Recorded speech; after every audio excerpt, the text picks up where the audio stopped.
We've been getting a lot of mail from people trying to send emails to Collider by accident. We're not hacking them, no, don't know. Sometimes you may address it incorrectly and it might fall onto us. So whenever that happens,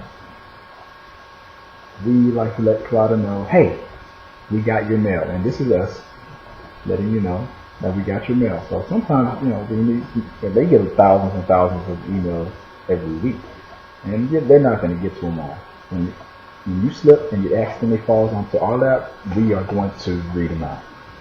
So let me do the first one. Let me put my glasses on this one because you can tell I'm squinting. I'm going to geek up real quick. Okay.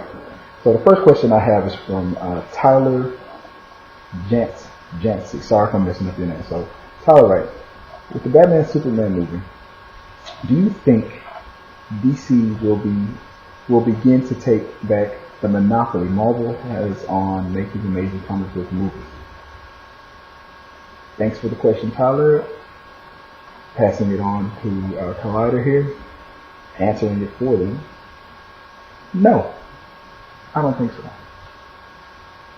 I think Sean is right. I think we've reached a peak, and I feel a slow decline. I don't think the superhero movie is going anywhere within the next 5-10 years. If it's gonna go away, it's not gonna go away like that. It's just gonna slowly burn, but it's gonna find a floor, and it's gonna stay there. And we're gonna watch instead of 6, 7 in a year, maybe 2 or 3, and a few from Marvel, a few from DC, and that's it. And then I'm just gonna move on to the next thing. Hopefully, the video game movies, but excuse me. No. Overtake them? No. Tie them? Yes. But at the same time, it depends on who you're asking. If I'm a hardcore Marvel guy, the answer is hell no. If I'm a hardcore DC guy, the answer is hell yes. But it depends on who you're talking to. If you're an average movie guy, probably not. Marvel's already started off so strong. It's very trusted. DC is still hit and miss. People remember that. And then let's forgive it. Advantage Marvel. But thanks for the question and passing it on to Collider. So the next question comes from Richard Copeland. Richard tried to send an email out to those guys over there and got to us by mistake, so we got your mail. So here is Richard's question. Hi guys, love the show. I love their show too. They often talk about how the TV show heroes will never appear in the MCU. So my question is, do they need to? With Netflix pushing high quality movies and TV shows, do you think a straight to Netflix Defenders movie or something similar could eventually get greenlit? Thanks and keep up the great work. From Richard. Thanks for the question, Richard. I'll let you know what happened to your email. Do I think a straight to Netflix Defenders movie will happen? No. I think a TV series will happen. We already know that's happening. Will a movie ever happen? Are you asking if it's going to go straight to Netflix, a movie? Maybe. Maybe they'll just do a movie. Maybe. I'm going to say maybe. I'm hoping it'll be a series, but you know what? Since they already have the Daredevil, Jessica Jones, Cage coming out, Iron Fist, it makes sense. Don't do a series. Do a movie. One-shot movie. I hope that after the Defenders, and I'm hope if it is a movie, then you can take a smaller character from the major leagues and bring him down to the Netflix league. It won't be Iron Man, it won't be Thor, it won't be anybody that big, but maybe somebody like a villain or somebody who played a small role in the major comic book movie. If he comes to the Netflix level on the Defenders side. If anybody deserves to come from the Netflix Marvel Universe up to the majors and the big screen, it would probably be Kingpin on the Sony side for Spider-Man. Speculating. Next question. So Chris Aldana, I hope I'm saying that right. They write, well, greetings and salutations everyone at Collider. Love making you guys a part of my morning. Love Jedi Council. My question is, for Star Wars, is there a possibility that the actual Jedi Council will reappear as Force Ghosts? We know Luke has been in hiding, so maybe he can channel Obi-Wan Kenobi, Anakin, and Yoda to create a group to find Force-sensitive children. Thanks for the video, and may the Force be with you. I like that idea for episode 8 or 9. Maybe 8. But if you're going to rebuild the Jedi Order, you gotta make a new council. A guidance council? Force Ghost, maybe guidance to create the new council. That as it is right now in the physical plane, Luke is the council. I would think at a lesser degree, but she's not a Jedi and she's not a master. Luke is pretty much the only master out there that we know of. And I was gonna say Leia, but she's pretty much abandoned everything on the Force side of it. She's still Force sensitive. She's very strong with Force. She's a Skywalker. She can feel things, but she never embraced it, or has she? I wanted to see that lightsaber in her hand, man. I saw a theory online about if Luke would have gone to the dark side with his father. There is another, so that means Leia would have had to begin her training. That could have been a very interesting way to end the story. Have Luke turn to the dark side a little bit, have Leia come out to save him, then they destroy their father. And then have Leia so powerful she redeems Luke and redeems Darth Vader at the very end. And Luke survives and whatnot. And Luke has that perfect balance of light and dark. Maybe, so that didn't happen. So Leia's not a master. So Leia can't become a part of the council. And we all know from the movie, if you've seen it, spoiler alert, what Kylo Ren's done.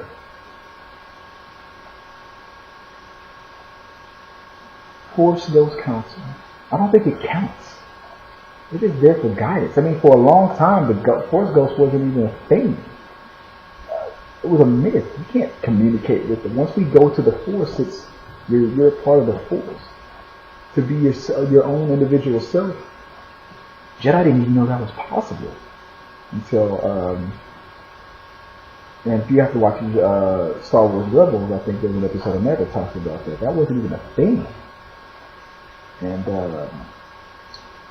Yoda figured it out how to do it. It wasn't possible for a long time. I believe it was from the Clone Wars. Really, I'm sorry, the Clone Wars that showed us that wasn't even a thing with the Force Ghost. Since Luke is the only master, I guess, since he's the council and he is the council, so if he's being guided, I would call it the Jedi Guidance Council. So maybe that'll happen in episode 8. If it does, I think it'll count. But I think Luke needs to step his ass up and get some other masters out there quick, because it's just looking bad, dude. Because there was a lot of mistakes that was made with the original council. So why the hell would you want their opinion? They messed up. They're dead. We gotta move on. We need more Jedi. So hopefully we'll get more Jedi and get them to the rank of master, and stop looking to the past. And we can learn from the past. I don't think these guys are wise enough to lead us to the future and guide us. But leaders, no. We need Luke. We need some new blood. Alright, thanks for the question. So the next question is from a Noah Kinney. And Noah writes, hey guys, love what you guys do and I watch every day. I do too, Noah. I was just wondering, who do you think blending the old with the new is better? Creed or The Force Awakens? Who did it better? Okay, thanks guys. Okay. Who did it better, blending the old and the new? Wow. This is a good question. Who did it better? Old and new. That's since Star Wars had the prequels to all, they had a whole bunch of things to fight against. They had to make a great movie. They had to make a lot of money. They had to wash away the stink of the prequels. They also had to keep on the same path and be just as good as the original trilogy. A lot, and take it from the old generation to the new generation. They had a lot of things going against it. And they did a great job. I think they did. Some people still, more than that. I think if you average out the number of fans who are hardcore fans who are criticizing what J.J. Abrams was able to do with Episode 7, and you average it out, and you take the same kind of averaging, because there's more Star Wars fans than there are Rocky fans. You average it out the Rocky fans and what they were able to do with Creed, and overall fan favorite, and giving that thumbs up and approval. I think when you average it out, if they had the same number of fans and the same number of criticism and responses, I think Creed wins. Because you never go, there's just so many, it's just so beloved, and you're never going to please everybody. But as far as averaging out the tone of the response, and just because I saw both movies, and I'm not going to be biased, even though I love Star Wars more, I would rather Creed stops versus Star Wars stop. I would rather both go on, but if I had to choose one or the other, I would rock Creed like a bad habit. But I gotta be honest, I think Creed did a better job walking that line, old and new, and did it better. I think Creed did a better job at it. Because, well, that was an amazing story, man. Oh, man. I think Creed did it better. And I'm a Star Wars guy. Love Star Wars. But I think Creed did it better. What do you guys think? I mean, I definitely need to make this a separate sort of question. So I want to know what you guys think. Comment and talk with me about that one. I would like to get everybody else's opinion on this. Is my opinion. I mean, 75% of the time I'm right every time, but I could be wrong about this one. So I'm gonna make this one the last one because I've been rambling for a while, and I told you this is gonna be short, and we're already hit 30 minutes. So the last question is from Jonathan Bromley. It's a long one, guys, and of course it's another Star Wars guy. So here we go. Hi team. I recently went to see Star Wars The Force Awakens, and although I found the film enjoyable for the most part, I couldn't help but feel slightly disappointed, and see, this is what I was talking about, when I left the cinema. The scene where, spoiler alerts guys, we're going to get to some spoilers. If you haven't seen it by now, if you haven't watched the movie, this might be a spoiler, which probably is. The scene with Snoke really disappointed me. I would have loved nothing more than to see Plagueis sat on the evil throne as the big bad behind it all. Instead, just some ridiculous, huge CGI character that looked so fake. The movie nowhere near lived up to its own expectation. Although we love to discuss these movies and get caught up in them, do you think it is possible that we almost make them out to be amazing in our own heads, that by the time we see the movie, we are nothing but disappointed by the end of it?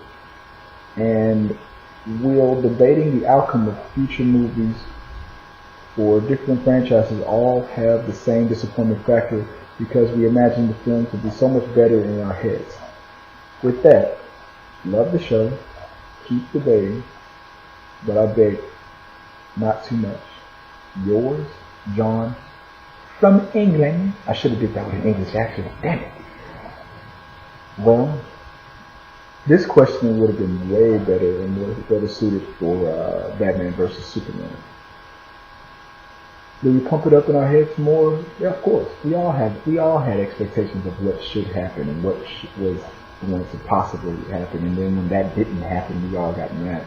That's why now you hear that a lot of the rumors that are being spit out there are being debunked fast. Like the whole Jar Jar being Plagueis thing, and is Ray a clone and all that stuff? You know, that now they're getting ahead of it because of stuff like this. We get in our own heads. So, well, oh, that's a great theory. I would love that. And then we just keep playing it over and over and over and over and over in our head. Keep talking about it. Talking about it. Then we watch the movie and that doesn't happen, and we get mad. So now Star Wars is like, when they hear a theory and it's way off, and they see it's being talked about too much, they come out and they shut it down. They tweet, nope, great theory, not what's happening. Move on, give me another theory. They shut it down, and that's good. I think that's good because we do this. We build this stuff up in our heads too much, and we get all sweaty about it, and when we're wrong, we get mad. You know, I'm not wrong. You're wrong. You should have did that. That was awesome. That was an awesome idea. No, well, that's not what was going to happen. So move on. Give me another one. Let's play. That's why I did this show, Rumors and Specs. So I like to speculate these things, but I don't like to spread rumors. Yeah, we do it too much, Johnny. We do it too much. Especially, I'm not even just going to say Americans. We all do it. We all do it too much. We just build up this thing in our head, what we want and what we hope would happen, and when we don't see that, we get pissed. But I want to enjoy what I did see, so I don't want to judge it on that. And I hope now that Star Wars is getting ahead of these things, I hope that we'll be less brutal about it when we don't see what we want to see happen. So I hope I answered your question, and I hope you enjoyed that. All of you guys, I hope you enjoyed that your questions finally got answered online. Even though it didn't happen from the media that you wanted to happen on, the channel that you wanted it to happen on. Good luck with that, guys. It's very tough to get a question answered over there. They get thousands of questions a day, so I hope that I brought a little smile to your face. I mean, I'm a guy who knows a little about a lot and a lot about a little thing. So my opinion doesn't matter. But if you enjoyed it, thanks. I appreciate it, guys. Hit that subscribe button. Send me a comment. Share it with your friends. This was episode 24, talking through the media. And like I always say, guys, let's just keep talking because I enjoy it.